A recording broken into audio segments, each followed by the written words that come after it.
الرجیم بسم اللہ الرحمن الرحیم الحمد للہ رب العالمین والعاقبۃ للمتقین والصلاة والسلام علی سید الاشرف الانبیاء والمرسلین وعلى آلہ الطیبین الطاہرین المعصومین المنتجبین المنتخبین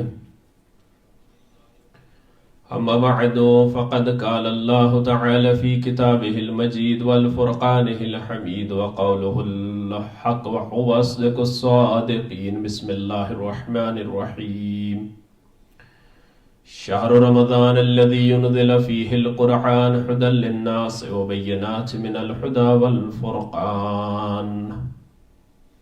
Respected مومنین و مومنات، السلام علیکم ورحمۃ اللہ وبرکاتہ. ماہ مبارک رمضان المبارک توبہ کا مہینہ، رحمت کا مہینہ، کرم کا مہینہ، جود و عطا کا مہینہ، گناہوں کی معافی کا مہینہ اور زندگی بدلنے والا مہینہ، پل پل عبادت کا ثواب دینے والا مہینہ. حدیث رسول خدا صلی اللہ علیہ وآلہ وسلم جس کا ایک حصہ ہر روز اس روز کی شان کے ساتھ آپ کی خدمت میں پیش کر رہا ہوں. جناب سعید ابن جبیر نے جب جناب عبداللہ ابن عباس سے پوچھا کہ اے ابن عباس، ماہ رمضان المبارک کی برکتیں اور رحمتیں کیا ہے، تو آپ نے جناب رسول خدا صلی اللہ علیہ وآلہ وسلم کے اس فرمان کو بیان کیا جس میں روزے کے 30 دنوں کے فضائل بیان کیے گئے. 13ویں دن کے فضائل جو ہیں اس کے بارے میں رسول خدا نے فرمایا کہ 13 ماہ رمضان المبارک کا جو دن ہے، خدا تجھے، میری امت کو یعنی جو روزہ دار ہیں ان کو، خدا تجھے اہل مکہ و مدینہ کے برابر ثواب عطا کرے گا، اور ہر پتھر اور مٹی کا ڈھیلا جو مکہ اور مدینہ کے درمیان ہے کی شفاعت کا حق تجھے دے گا. یعنی کتنا روزے دار کی اہمیت ہے، روزے دار کی وقعت کتنی ہے کہ پروردگار نہ کہ صرف اسے اس کے گناہ معاف کر رہا ہے بلکہ پروردگار عالم اس کو حق دے رہا ہے کہ یہ دوسرے لوگوں کی شفاعت کر سکے. جب اللہ نے صحت دی ہے، سلامتی دی ہے، جوانی دی ہے، تو پھر اس کے باوجود اگر روزہ چھوڑ دیا جائے یا کوئی یہ عذر پیش کرے جو عذر شرعی نہ ہو کہ بھائی یہاں یورپ میں تو روزے بہت لمبے ہیں تو ہم رکھ نہیں پاتے، ہمیں زحمت ہوتی ہے، ہمیں تکلیف ہوتی ہے، تو یہ کوئی عذر شرعی نہیں ہے. دن کا لمبا ہونا کوئی عذر شرعی نہیں ہے. آپ بیمار ہیں تو عذر شرعی ہے، آپ ضعیف ہیں تو عذر شرعی ہے، آپ نادار ہیں تو عذر شرعی ہے، آپ نابالغ ہیں تو عذر شرعی ہے، پاگل ہے تو عذر شرعی ہے. یعنی وہ چھوڑ سکتا ہے. واقعاً اگر عذر شرعی موجود ہو تو انسان روزہ چھوڑ بھی دے تو اسے روزے کا ثواب ملتا ہی رہتا ہے، بلکہ روزے داروں سے بڑھ کے بھی اس کو ثواب ملتا رہتا ہے. ایک روایت میں بیان کیا گیا، جناب ابو جعفر امام محمد باقر علیہ السلام نے فرمایا کہ ایک شخص رسول خدا کے پاس آیا جس کا نام شیبہ حضلی تھا. اس نے عرض کیا میں بوڑھا ہو گیا ہوں اور نماز و روزہ، حج و زکوٰۃ کو ادا کرنے کے لیے میرے اندر طاقت نہیں ہے، میں ضعیف ہو چکا ہوں، روزہ رکھ نہیں سکتا. یا رسول اللہ، مجھے کچھ ایسی کلام یا کچھ ایسا ورد عنایت فرمائیں جو مختصر ہو حضرت نے فرمایا دوبارہ کہو. اس نے دوبارہ پھر کہا. آپ نے فرمایا پھر کہو. اس نے پھر کہا. تو پھر آپ صلی اللہ علیہ وآلہ وسلم نے فرمایا درخت، پتھر اور دریا سب ہی تیری ضعیفی پر اللہ کی رحمت طلب کرنے کے لیے گریا کرتے ہیں. اور جب نماز صبح پڑھ لو تو 10 بار کہو سبحان اللہ العظیم وبحمدہ ولا حول ولا قوت الا باللہ العلی العظیم. یعنی میں ترجمہ کیے دیتا ہوں آپ کی آسانی کے لیے کہ پاک ہے اللہ جو عظیم ہے اور اسی کی حمد ہے، اور کوئی بھی قوت و طاقت نہیں مگر صرف اللہ کے لیے کہ جو عظیم ہے. بے شک خدا کے ذریعے سے تجھے نابینا پن، دیوانگی، جزام، برس، فالج، فقر وغیرہ سے محفوظ رکھے گا. یہ تمام بیماریوں سے تمہیں محفوظ رکھے گا. اس نے عرض کیا یا رسول اللہ یہ تو دنیا کے لیے ہے، آخرت کے لیے کیا ہے؟ فرمایا ہر نماز کے بعد یہ کہا کرو اللہم اہدنی من عندک وافض علی من فضلک وانشر علی من رحمتک وانزل علی من برکاتک. خدایا میری اپنی طرف سے رہنمائی فرما اور اپنے فضل کا مجھ پر اضافہ فرما اور اپنی رحمت کو میرے اوپر وسعت نازل فرما. آپ یہ کہتے جاتے تھے اور یہ مرد ہاتھوں کی انگلیوں سے اس کو گنتی کرتا جاتا تھا. ایک شخص نے ابن عباس سے کہا یہ کیسا محکم عمل ہے کہ جسے پیغمبر نے فرمایا ہے اگر ان کلمات کی تلاوت جاری رکھی جائے اور عمدن اس کو ترک نہ کیا جائے تو بہشت کے 8 دروازے اس کے سامنے کھول دیے جائیں گے. اس ورد کے ذریعے سے جس روزے سے وہ چاہے داخل، جس دروازے سے مرضی ہے چاہے وہ داخل ہو جائے. یعنی آپ دیکھیے یہ پروردگار عالم کا کرم ہے امت محمدی صلی اللہ علیہ وآلہ وسلم پہ، یہ امت مصطفیٰ پہ اور اہل بیت رسول خدا کے ماننے والوں پہ پروردگار کا فضل ہے کہ ایک ایک روزے کے بدلے میں، ایک ایک جملے کے بدلے میں، ایک چھوٹی سی کلام کے بدلے میں اللہ سبحانہ وتعالی نہ صرف اس کے گناہ معاف کرتا ہے بلکہ اس کو دنیا میں بھی اجر دیتا ہے، اس کو آخرت میں بھی اجر دیتا ہے، اور اس کو یہ حق دیتا ہے کہ یہ دوسروں کی بھی شفاعت کر لے. یعنی کتنا کریم رب ہے. اور سال بھر گناہ کرنے والے لوگ، سال بھر خدا سے غافل رہنے والے لوگ، ان کے لیے پھر ایک مہینہ ایسا بنا دیا ہے کہ یہ میرا مہینہ ہے، میں میزبانی کرتا ہوں، میں شیطانوں کو جکڑ دیتا ہوں، میں رحمت کے دروازے کھول دیتا ہوں. اے میرا بندہ بس تو آ جا اور میں تیرے گناہوں کو معاف کر دوں گا. بس میرا بندہ تو میرے سامنے کھڑا تو ہو جا، بس میرا بندہ تو میرے سامنے دعا کے لیے ہاتھ پھیلا تو لے، میں تیرے گناہوں کو بخش دوں گا، میں تیری خطاؤں کو بخش دوں گا، میں تیرے اگلے پچھلے رشتہ داروں کو بھی تیری شفاعت کے ذریعے بخش دوں گا. یعنی یہ مالک کا کرم ہے. برائی اگر انسان ایک کرتا ہے، میں پہلے بیان کر چکا ہوں، تو اس کے بدلے میں ایک لکھی جاتی ہے. لیکن اچھائی جو ہے، اچھائی ایک ہو اور اجر اس کا گننے میں نہیں آتا. اتنا زیادہ اجر پروردگار عالم عطا کرتا ہے.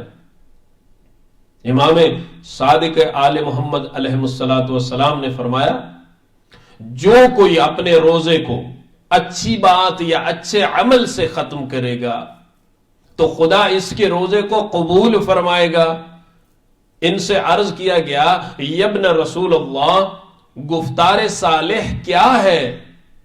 امام نے کہا یہ شہادت دینا کہ خدا کی وحدانیت کی، یعنی اللہ کو وحدہ لا شریک ماننا، یہ اصل گفتار صالح ہے، یہ اصل اچھی بات ہے، یہ اچھا کلام ہے، یہ اچھا جملہ ہے کہ جو پروردگار عالم کو پسند آ جاتا ہے۔ اور پھر فرمایا کہ کردار صالحہ کا فطر ادا کرنا ہے، یعنی اعمال صالح، یعنی خداوند متعال کی وحدانیت کی گواہی دیتا رہے اور کردار صالح بجا لاتا رہے ساتھ میں۔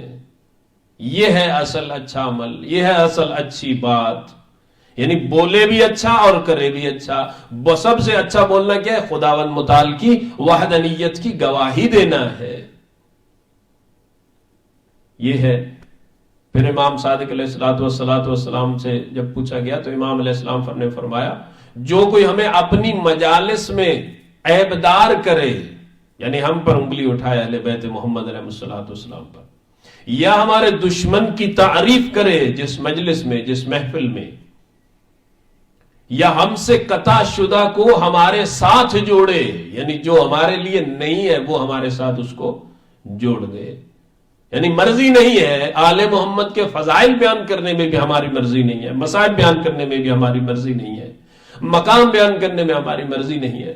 جو کچھ پروردگار عالم نے محمد و اہل بیت محمد کے ساتھ منسوب فرمایا ہے وہی ہم کہہ سکتے ہیں، وہی ہم بیان کر سکتے ہیں، اپنی طرف سے کچھ بھی بیان نہیں ہو سکتا۔ امام علیہ السلام نے فرمایا کہ ہم سے قطع شدہ کو ہمارے ساتھ جوڑے اور ہمارے ساتھ جڑے ہوئے کو ہم سے کاٹ ڈالے، یعنی جو ہمارا ہے عمل میں، ہمارا دوست ہے، ہمارے ساتھ جو کچھ منسوب ہے، ہمارے کردار کے ساتھ منسوب ہے، ہماری حدیث کے ساتھ منسوب ہے، اگر اس کو ہم سے کاٹ دے یا ہمارے دشمنوں سے دوستی کرے، یعنی دشمنان اہل بیت محمد علیہ السلام سے دوستی کرنا جائز نہیں ہے۔ اب بعض لوگ، یہ جاہل لوگ یہ سوال اٹھا دیتے ہیں کہ مولانا یا آپ لوگ اہل فضل جو ہے اہل سنت بھائیوں کی محفلوں میں جاتے ہیں، اہل سنت بھائیوں کا ذکر کرتے ہیں، تو اہل سنت ہمارے بھائی ہیں، ہماری جان جگر ہے، وہ مسلمان ہیں، ہم ایک ہیں، فقہ چلو علیحدہ ہے، ہمارا کسی کا فقہ حنفیہ ہے، کسی کا مالکی ہے، کسی کا حنبلی ہے، کسی کا کچھ ہے، اور ہمارا فقہ جو ہے وہ امام جعفر صادق علیہ السلام ہے۔ مذہب تو سب کا اسلام ہی ہے، وہ بھی مسلمان ہیں، ہمارے بھائی ہیں، قرآن بھی ایک ہے، قبلہ بھی ایک ہے، خدا بھی ایک ہے، نبی بھی ایک ہے۔ اس کے بعد ان کا سلسلہ خلافت شروع ہو گیا، ہمارا سلسلہ امامت شروع ہو گیا۔ تو وہ تو ہمارے بھائی ہیں، ان کے ہاں ہمارا جانا بنتا ہے، ان کا ہمارے ہاں آنا بنتا ہے۔ یہ تو دشمن کی چالاکیاں ہیں، یہ تو دشمن کی چالیں ہیں، یہ تو دشمن کی زرنگیاں ہیں کہ سادہ لوگوں کے دماغوں میں یہ سب کچھ ڈال دیا گیا ہے کہ تم یہ ہو، تم یہ ہو۔ ہم کو کسی کو ذات میں بانٹ دیا ہے، کسی کو مذہب میں بانٹ دیا ہے، کسی کو دھرم میں بانٹ دیا ہے، کسی کو رنگ میں بانٹ دیا ہے، کسی کو زبان میں بانٹ دیا ہے، کسی کو زمین میں بانٹ دیا ہے۔ یہ تو سب دشمن کی چالیں ہیں، اس سے ہمیں آنکھ کھلی رکھنی چاہیے۔ سب مسلمان جو کہتے ہیں اشہد ان لا الہ الا اللہ وحدہ لا شریک لہ واشہد ان محمدا عبدہ ورسولہ، وہ سب ایک ہی ہیں۔ یہی تو اصل ہے، کعبہ بھی ایک ہے، قبلہ بھی ایک ہے، نماز کا ٹائم بھی ایک ہے، نماز وہ بھی خدا کے لیے پڑھتے ہیں، ہم بھی خدا کے لیے پڑھتے ہیں، تو بھائی ہیں ہمارے، وہ بہنیں ہماری، وہ کوئی فرق نہیں ہے۔ ان کو جو لوگ بھی نعوذ باللہ جو بھی ہمارے اہل سنت بھائیوں کو یہ کہتے ہیں کہ نعوذ باللہ یہ دشمنان اہل بیت ہے، تو وہ غلط کہتے ہیں۔ بھائی وہ بھی تو اہل بیت کے محب ہیں، وہ بھی تو اہل بیت کے فضائل بیان کرتے ہیں، بلکہ ان کے علماء دیکھیے کتنا فضائل بیان کرتے ہیں، اور کتابوں میں تو سب کچھ لکھا پڑا ہے۔ یعنی ان کو دشمنی میں نہ لائیں۔ ہاں جو ناصبی ہیں، جو رسول خدا کی توہین کرتے ہیں، جو نعوذ باللہ رسول خدا کو اپنے جیسا کہتے ہیں، جو نعوذ باللہ رسول خدا پہ جھوٹی تہمتیں باندھتے ہوں، وہ ہمارے دشمن ہیں۔ یا جو لوگ مذہب حق کا اسلام کے دشمن ہیں، وہ ہمارے دشمن ہیں۔ تو معصوم فرماتے، بہرحال یہ کسی اور وقت اس پہ مزید تفصیل کے ساتھ بات ہوگی کہ ہمارے دشمنوں سے دوستی کرے، ایسی محفلیں ہماری نہیں ہیں، اور ہمارے دوستوں سے دشمنی کرے تو وہ کافر ہے۔ یعنی جو ہمارے چاہنے والوں کو سے دشمنی رکھے، اب سمجھنا آپ کا کام ہوتا ہے۔ جس آدمی کو قتل کیا جاتا ہے کہ یہ محب محمد و اہل بیت محمد، اس کو قتل کر دو، یہ اس کا جرم ہے۔ تو یہ قتل کرنے والا جو ہے یہ پھر اس زمرے میں آتا ہے۔ میں سمجھتا ہوں کہ بعض لوگوں کا اہل بیت کے ساتھ صرف جب منسوب ہو جاتا ہے نام، اس سے بڑی اس کے لیے اعزاز کی بات کوئی ہے ہی نہیں، فخر کی کوئی بات نہیں ہے۔ یعنی اگر کوئی آدمی آپ سے نفرت کر رہا ہے کہ آپ مسلمان ہیں، آپ اہل بیت کے ماننے والے ہیں، تو یہ آپ کے لیے فخر کی بات ہونی چاہیے، نہ کہ گھر میں آ کے بیٹھ کے رونے لگ جائیں یا اس پہ افسوس کرنے لگ جائیں۔ نہیں، یا آپ ایسے لوگوں میں رہتے ہو، یا کوئی ہماری بہن بیٹی ایسی ہو جو پردہ پہنتی ہو اور لوگ اس پر انگلیاں اٹھاتے ہو، یہاں پہ یہ یورپ میں ہو بھی جاتا ہے، یہ دیکھو یہ مسلمان، یہ مسلمان، تو یہ اس کے لیے پریشانی کی بات نہیں ہے، بلکہ اس کے لیے کامیابی کی بات ہے کہ اسے امت محمدی سے جوڑا جا رہا ہے، اسے امت مصطفیٰ سے جوڑا جا رہا ہے، اسے حکم قرآن سے جوڑا جا رہا ہے۔ یہ اس کے لیے فخر کی بات ہونی چاہیے، یہ اس کے لیے سعادت کی بات ہونی چاہیے کہ مجھے کسی نے مسلمان کہا ہے، کہ مجھے کسی نے امت محمدی میں میرا شمار کیا ہے، یہ ہمارے لیے فخر کی بات ہونی چاہیے۔ اور جان لے، امام فرماتے ہیں، اور جان لے کہ اللہ نے سبع مثانی اور قرآن عظیم کو نازل کیا ہے، یعنی خداوند متعال قرآن عظیم کو نازل کرنے والا ہے۔ پھر امام جعفر صادق علیہ الصلوۃ والسلام سے شہر رمضان الکریم کے بارے میں اور پوچھا گیا، تو امام صادق علیہ الصلوۃ والسلام نے فرمایا، اب جناب رسول خدا صلی اللہ علیہ وآلہ وسلم سے روایت فرمائی کہ آپ صلی اللہ علیہ وآلہ وسلم نے فرمایا، خوش قسمت ہے وہ بندہ جس کی عمر طولانی ہے، جس کی عمر لمبی ہے، اور اس کا کردار اور اس کی آخرت بہتر ہے، اس لیے کہ اس کا پروردگار اس سے راضی ہے، اور اس بندہ پر واقع ہو جس کی عمر طولانی ہے، عمر لمبی ہے، لیکن اس کی آخرت بری ہے، کہ اس پر اس کا پروردگار غضبناک ہے۔ یعنی اس جب ہم اپنی عام فہم زبان میں ایسے بھی کہیں گے کہ لعنت ہے اس عمر پر کہ جو اللہ نے دی بھی ہے، صحت و سلامتی بھی دی ہے، اور ہماری آخرت اس عمر نے بگاڑ کے رکھ دی ہے، ہماری دنیا کو اس عمر نے بگاڑ کے رکھ دیا ہے، ہمیں اپنے خدا سے اس عمر نے دور کر کے رکھ دیا ہے۔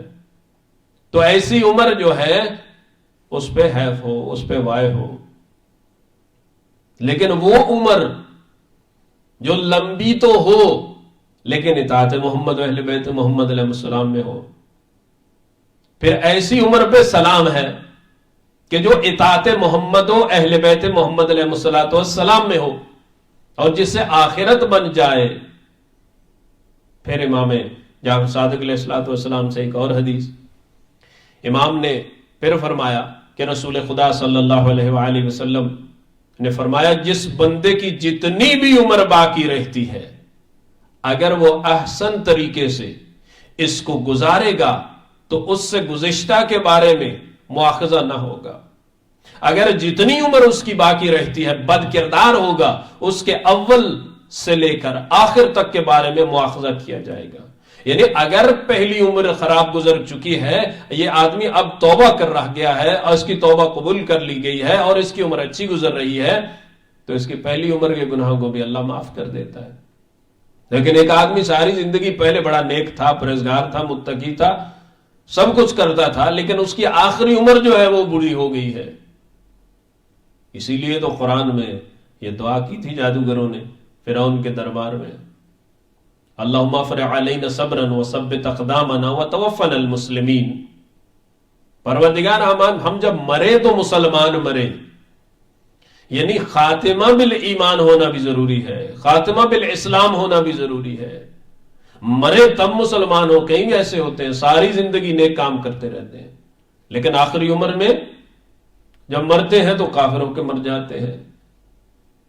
بھائی اپنے دین سے جڑے رہیں، مسلمان بھائیوں کی عزت کیا کریں، ایک دوسرے سے محبت کیا کریں، لوگوں میں، عوام میں، حتیٰ کوئی کافر کیوں نہ ہو اس میں محبتیں بانٹیں، نفرتیں نہ بانٹیں، کیونکہ وہ مخلوق خدا ہے، کوئی بھی ہو وہ، سب کے درمیان محبتیں قائم کریں، نفرتیں نہ قائم کریں، جھوٹی تہمتیں نہ لگائیں، جھوٹ مت بولیں، بچوں کی اچھی پرورش کریں.